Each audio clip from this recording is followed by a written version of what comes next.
बिस्मिल्लाहिर्रहमानिर्रहीम। अस्सलाम वालेकुम। आप वज़ू करने लगे हैं, नहाने लगे हैं, फर्श धोने लगे हैं, अपने बाग को, पौधों को पानी देने लगे हैं, या घर से बाहर छिड़काव करने लगे हैं, या अपनी गाड़ी को घर के गैराज में धोने लगे हैं। आपको ये सारे काम पानी से करने हैं। वज़ू भी, नहाना भी, इवन के दांत साफ़ करना भी। मैंने देखा है कि लोग वज़ू करते हुए, नहाते हुए, छिड़काव करते हुए, पौधों को पानी देते हुए, गाड़ी को धोते हुए पानी बहुत ज़ाया करते हैं, बहुत ज़ाया करते हैं। पानी अल्लाह की नेमतों में से बेहतरीन नेमत है और पानी ज़िंदगी है। उन लोगों से पानी की कदर पूछिए जो पानी के एक कतरे के लिए तरसते हैं, पानी की एक बूंद को तरसते हैं।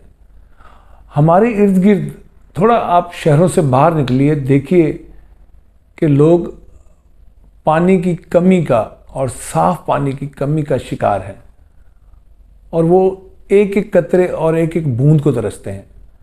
नॉर्दर्न एरियाज़ में मैंने खुद देखा कि पहाड़ी इलाकों में लोग दूर दराज का सफ़र करके पानी तलाश करने जाते हैं, पानी लेने जाते हैं, दूर किसी चश्मे से कई कई किलोमीटर का सफ़र करते हैं।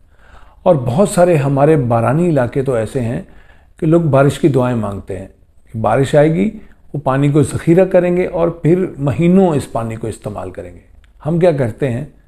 पानी ज़ाया करते हैं। हम शहरी आबादी में रहने वाले लोग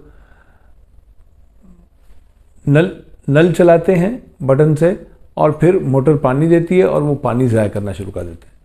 आप कोशिश कीजिए, अपने बच्चों को भी समझाइए, फैमिली मेम्बर्स को भी समझाइए कि पानी को बहुत एहतियात के साथ इस्तेमाल करें, बहुत ज़रूरत के तहत इस्तेमाल करें और पानी का इस्तेमाल कम से कम करें। ख़ास वज़ू कर रहे हैं, ख़ास मुँह हाथ धो रहे हैं, दांत साफ़ कर रहे हैं, फ्लश टैंक को दबा रहे हैं, पुश कर रहे हैं, गाड़ी धो रहे हैं, फर्श धो रहे हैं, कोशिश कीजिए कम से कम पानी में गुजारा कीजिए। उन लोगों से पूछिए जो पानी देखने को तरसते हैं, पानी के बरसने का इंतज़ार करते हैं कि बारिश बरसेगी तो पानी आएगा। इसलिए पानी एक नेमत है, अल्लाह की नेमत है, इसको ज़ाय होने से बचाइए।